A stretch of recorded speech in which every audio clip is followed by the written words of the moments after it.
ሰላም ጤና ይስጥልኝ። ዛሬ በአዲስ ምዕራፍ ተገናኝተናል። አሁን በሚኖረን ቆይታ ደግሞ ስለ ብሬክ ሲስተም በደንብ አድርገን የምንመለከት ይሆናል። ይህ ፕሮግራም ሰልጣኞችን ያማከለ ስለሆነ በስልጠና ላይ የምትማሩትን ኮንሰፕቶችን ጨምረን እስከ ዲያግኖሲስ፣ ኦፕሬሽን ሜቶዶችን እነዚህን ሁሉ በዲቴል የምንመለከት ይሆናል። እዚህ ቻፕተር ላይ በኒውማቲክ የሚሰሩ በሃይድሮሊክ የሚሰሩ እንዲሁም ደግሞ ከኤቢኤስ ሲስተም ጋር አንድ ላይ የሚመጡትን እነ ትራክሽን ኮንትሮል፣ ስቴቢሊቲ ኮንትሮል ብለን የምንጠራቸውን እነዚህ ሲስተሞችም አንድ ላይ አያይዘን የምንመለከት ይሆናል። አብራችሁን ቆዩ።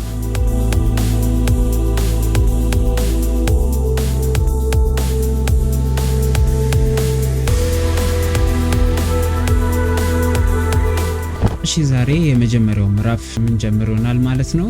ስለዚህ ከብሬክ ሲስተም ምንነት ጀምረን እንዲሁም ደግሞ ከብሬክ በስተጀርባ እየተካሄደ ያለው ፕሮሰስ ምን እንደሆነ በዚህ ክፍል የምንመለከት ይሆናል ማለት ነው።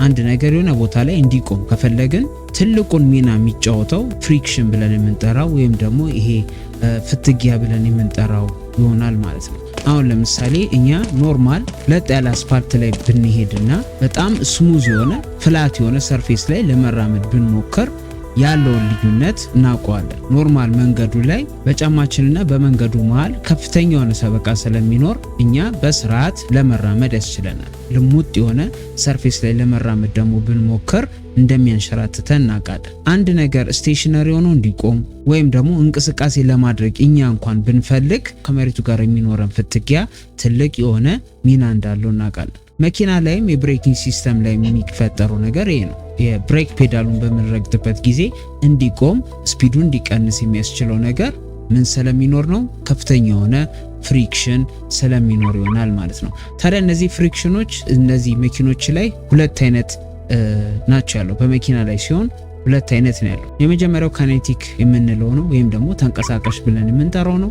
ሁለተኛው ደግሞ ስታቲክ ወይም ደግሞ ቆሞ ያለ ፍሪክሽን ወይም ደግሞ ሰበቃ ይሆናል ማለት ነው። አሁን እዚህ ምስሉ ላይ ብንመለከት እዚህ ጋር አሁን መኪናችን ኖርማሊ እየተነዳ እያቀዘቀዝ ነው የምንመጣ ከሆነ መኪናው ሙቭመንት ላይ ሆኖ ስለሆነ ስፒዱን ለመቀነስ አፕ ላይ እያደረግን ያለነው ይህንን ፍሪክሽን ይህንን የካይኔቲክ ፍሪክሽን ብለን እንጠራዋለን ወይም ደግሞ ካይኔቲክ ብሬኪንግ ይሆናል ማለት ነው።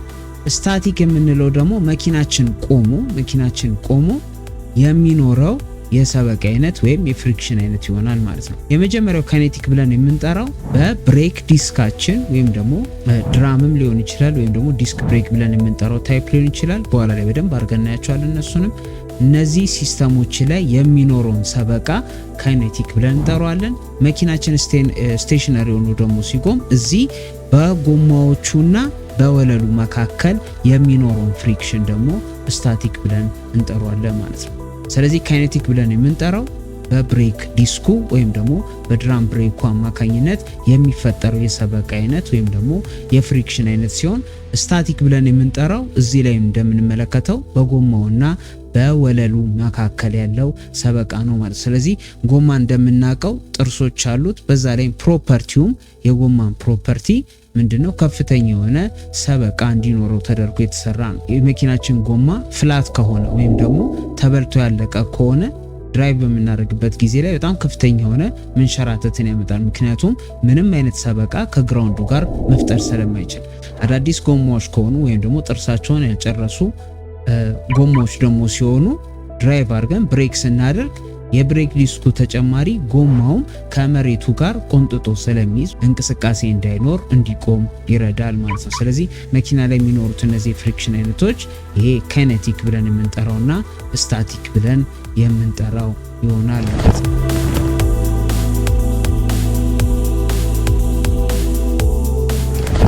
ኖርማሊ የነገር ዲፋይን ሲደረግ ካይኔቲክ ኢነርጂን ወደ ሙቀት የሚቀየር ነው ይላል። ይህ ኖርማሊ የብሬክ ሲስተምን ዲፋይን ሲያደርጉት ካይኔቲክ ኢነርጂን ወደ ሙቀት የሚቀየርልን ነው ይላል።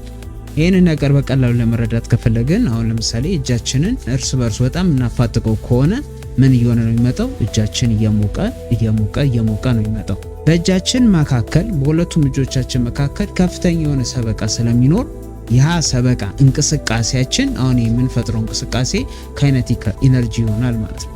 ይሄ ካይኔቲክ ኢነርጂ እንቅስቃሴያችን ደግሞ ራብ ያደረግነው በጣም እያፋተግ ነው በመጣን ቁጥር እጃችን ላይ ከፍተኛ የሆነ ሙቀት እየዳበረ ይመጣል። ምክንያቱም የሚነካኩት ሰርፌሶች ራፍ ስለሆኑ ምን ማለት ይጀምራል ማለት በሁለቱ ፍትጊያዎች መካከል ከፍተኛ የሆነ ሙቀት እየፈጠረ ይመጣል ማለት ነው። ብሬካችን ላይ የሚፈጠረው ይሄ ነው። ዲስካችንን ለመያዝ እኛ የብሬክ ፔዳሉን ስንረግጥ ዲስካችንን ለመያዝ ብሬክ ፓዱና ወይም ደግሞ የፍሬን ሸራ ብለን የምንጠራውና የብሬክ ዲስካችን ነው። ለምሳሌ የብሬክ ዲስኩ ለማቆም ሲሞከር ከፍተኛ የሆነ ሙቀትን ክሬት ያደርጋል። በብሬክ ጊዜ ላይ ኖርማሊ ከ140 እስከ 200 ዲግሪ ሴንቲግሬድ ድረስ ሙቀትን ፎርም ያደርጋል። በጣም ከፍተኛ የሆነ ሙቀት ነው እዚህ ላይ የሚኖረው። ይሄ ሙቀት ግን ከፍተኛ እየሆነ የሚመጣ ከሆነ ግን ለኛም አደጋ ነው የሚሆነው። የብሬክ ሲስተማችንም ፌል እንዲያደርግ ምክንያት ይሆንብናል። እኛ ብሬክን አፕላይ ስናደርግ የሚፈጠረው የሙቀት መጠን የግድ መቆጣጠር የምንችለው ሙቀት መሆን አለበት። ወይም ደግሞ እነዚህ የብሬክ ሲስተም ላይ ያሉ ኮምፖነንቶች ሲሰሩ ይሄንን ሙቀት ያ ማለት ከ140 እስከ 200 ዲግሪ ድረስ ያለውን ሙቀት መቆጣጠር የሚችል ኮምፖነንት መሆን አለበት ማለት። ስለዚህ እኛ አፕላይ ስናደርግ የሚፈጠረው ሙቀት ጠቅላላ ዲሲፔት የሚሆንበት ሚንሶች አሉ።